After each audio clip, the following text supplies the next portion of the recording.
I'm Tracy Baxter with today's Record Newswatch.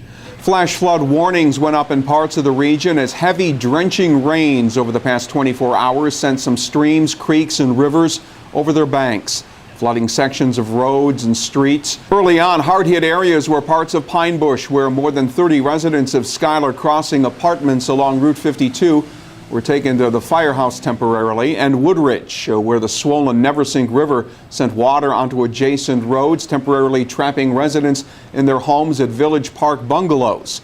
The situation brought the mayor out to assess the situation.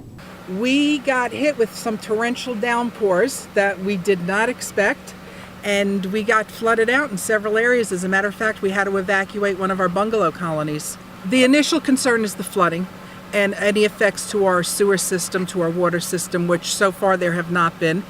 The additional concern is all the people we have here this time of year. We're a tourist area, and we have a lot of visitors here for the summer, and they're from the city, and I don't think they're used to this kind of thing.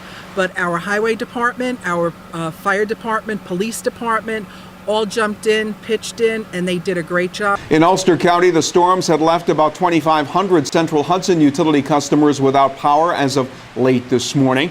Unfortunately, there is more rain in the forecast. We'll have the forecast coming up, and keep clicking here at Record Online to stay on top of weather-related developments. A hiker from Pine Bush fell to his death during an outing with a friend in Craigsmoor over the weekend. State police say 23-year-old Corey Studwell lost his footing while hiking the Bear Cliff Ravine, falling about 100 feet into the ravine. Took area emergency responders several hours to retrieve the body once it was located. Complaints about suspicious activity brought town of Newburgh police officers to an apartment house on New Road. And armed with a search warrant, police found an assortment of illegal weapons in an apartment, including rifles, assault rifles, and about 2,000 rounds of ammunition. 32-year-old Matthew Medea, the apartment resident, faces felony criminal weapons possession charges. Police say additional charges could be filed as a result of the state's new gun laws. They came from every state in the country, as well as 17 foreign countries. And this morning, the 1,200 or so West Point cadet candidates, members of the incoming class of 2017, reported for our day, Reception Day, the first day in the process of training these new cadet candidates on their road towards becoming future Army officers.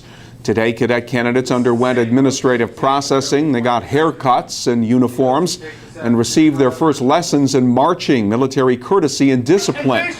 The incoming class of cadet candidates is selected from more than 15,000 applicants.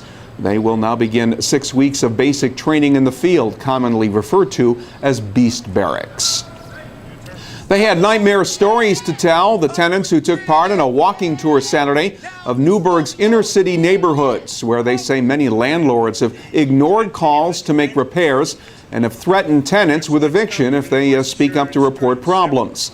The event was put together by Community Voices Heard, a Newburgh-based organization that's been attempting to improve the quality of life of those living in the city's poorer neighborhoods.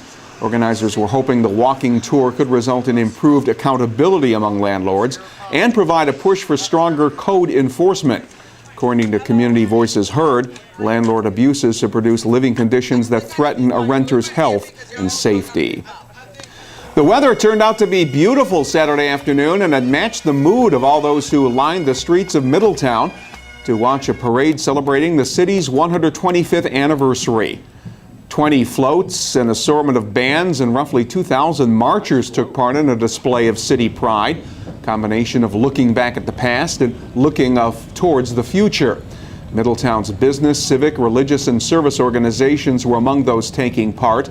Mayor Joe DeStefano says it was the perfect way to showcase and celebrate the city's cultural diversity 125 years after Middletown was born.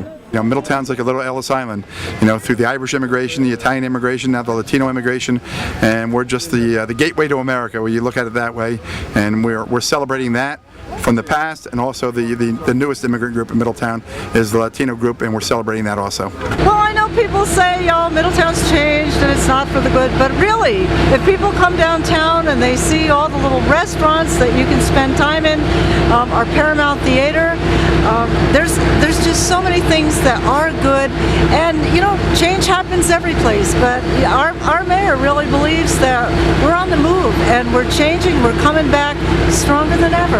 And residents were thoroughly enjoying the hour-long parade as a way to celebrate all the positive things Middletown and its diverse population have to offer. Middletown city officials did a little time traveling Friday evening. The trip back in time came after they opened up a time capsule that had been placed in the cornerstone of City Hall when it was built 103 years ago. Among the contents, photos of politicians and VIPs from back in the day, newspapers, an O&W Railroad timetable, and a silver dollar now worth about $500. Time capsule items will be on display at Middletown City Hall. There's another time capsule in City Hall, put there 25 years ago to mark Middletown's 100th anniversary. And it had the look of a Chinese New Year celebration.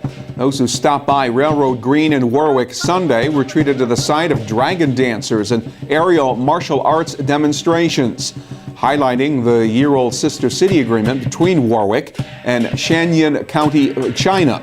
The cultural celebration also included an appearance by the diplomatic attaché to the Consul General of the People's Republic of China.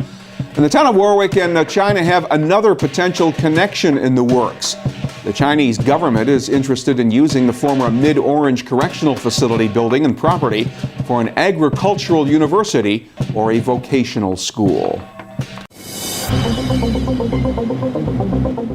There is no immediate relief from the drenching rains and flooding threats in the local forecast. Tuesday's weather will be dominated by clouds and the chance of even more showers and thunderstorms. The highs will reach the low 80s. Not too much change in the outlook for Wednesday, maybe a few breaks of sun, but otherwise mostly cloudy with the threat of thunderstorms and temperatures back up in the low to mid 80s.